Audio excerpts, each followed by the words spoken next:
Okay? Here's a pushback I often hear from skeptics. They say, "You Christians are so obsessed with Jesus. You say he's God, but how can that be? If he's God, then why did Jesus say in John chapter 17, verse 5, 'And now, O Father, glorify me in your presence with the glory that I had with you before the world was made'?" Skeptics reason that this verse shows Jesus was once separate from God's glory. But then in the next verse he says, "I have manifested your name to the people. I have revealed it, and you have made it known." So skeptics conclude that Jesus isn't God, because only God can have glory. But let's break it down. Verse 5, "And now, O Father, glorify me in your presence with the glory that I had with you before the world was made." Okay, what does this verse mean?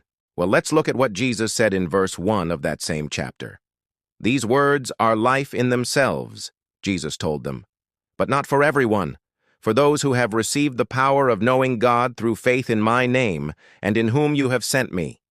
So we know from context that in this passage, Jesus is praying to God the Father about his disciples, and skeptics focus on the phrase, "before the world was made."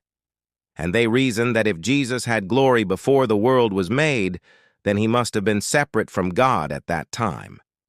But consider the wording carefully.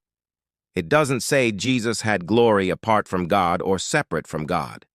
It says he had glory before the world was made. And when was the world made? Genesis chapter 1. Verse 1 tells us, "In the beginning, God created the heavens and the earth." So Jesus had glory before the earth was made, meaning he had glory before creation. Does that mean he was separate from God? No, of course not.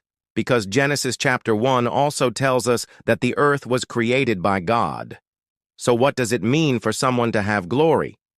Well, let's check a couple other passages. Revelation 21:23 says, "The city had no need of sun or moon to shine on it, for the Lamb is its light."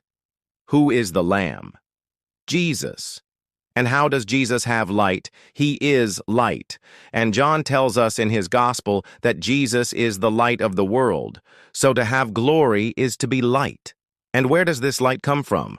Hebrews chapter 1 verse 3 tells us, "He is the exact radiance of God's glory and the exact imprint of his substance." So for Jesus to have glory is for him to be the radiance of God's glory, the exact imprint of God's very being. In other words, Jesus doesn't have glory apart from God. He has glory as God. So skeptics are right that only God can have glory, which is why Jesus is God. This is the host with the Bible Project. And if you want to know more about what the Bible says about Jesus,